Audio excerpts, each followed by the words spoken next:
Друзья, всем большой привет и добро пожаловать на мой канал, посвященный лепке из полимерной глины. И сегодня я предлагаю вам сделать связку реалистичных зеленых бананов.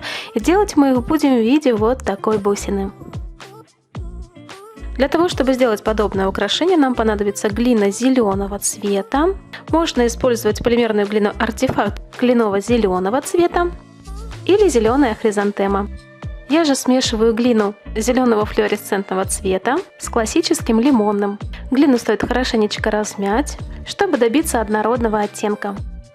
Используя данный метод лепки, вы можете сделать как отдельные бананы, допустим, для кулинарной миниатюры, так и связки бананов в качестве украшения. Я же буду делать их, собирая вот на такой бусине основе. Для того, чтобы у нас все получилось, нужно основу облепить тем же цветом полимерной глины, каким у нас будут бананы. Чтобы придать бусине дугообразную форму, чтобы она не выглядела плоской, нужно добавить дополнительную полоску глины по центру основы. Таким образом, мы придаем объем нашей основе, а по итогу бусина приобретет реалистичный вид связки бананов. Убираем четкие края глины, сглаживая и приклеивая их к основе бусины.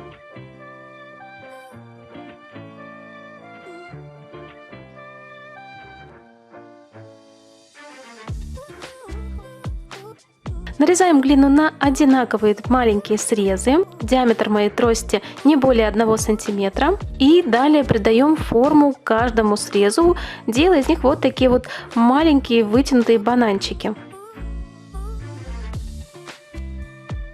Лезвием добавляем заготовки контур. Нам нужно сделать вот такие четкие края, чтобы заготовочка из обтекаемой формы приобрела форму бананчика.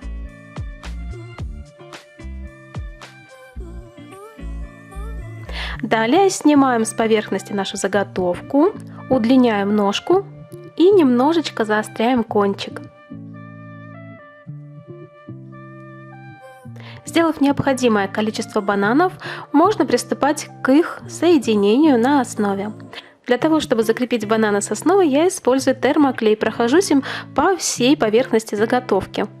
Далее один за одним начинаю приклеивать бананчики. То есть, как видите, они у нас у основания шире, и за счет этого постепенно будет образовываться пустоты между верхней частью.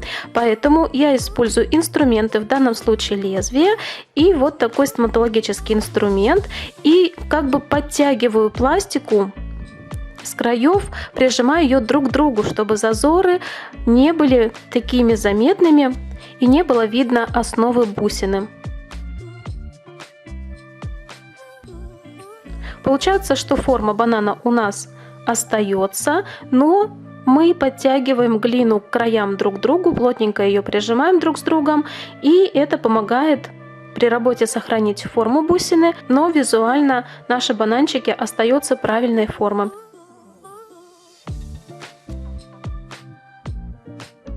Далее приступаем к покраске. Я использую пастельные мелки и добавляю вот такие потертости каждому бананчику у основания и по всему его периметру, используя коричневые мелки и темно-зеленый цвет.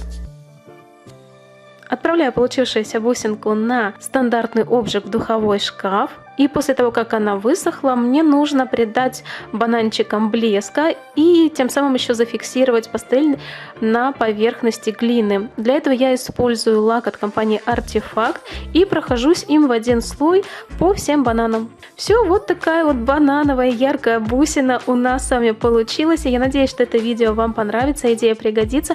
Друзья, если вы не подписаны, обязательно подписывайтесь на мой канал, для того, чтобы быть в курсе новых мастер-классов и идей. И спасибо за вашу активность под этим видео, потому что именно она помогает в развитии моего канала и стимулирует меня на съемку новых мастер-классов. Всех целую и до новых встреч!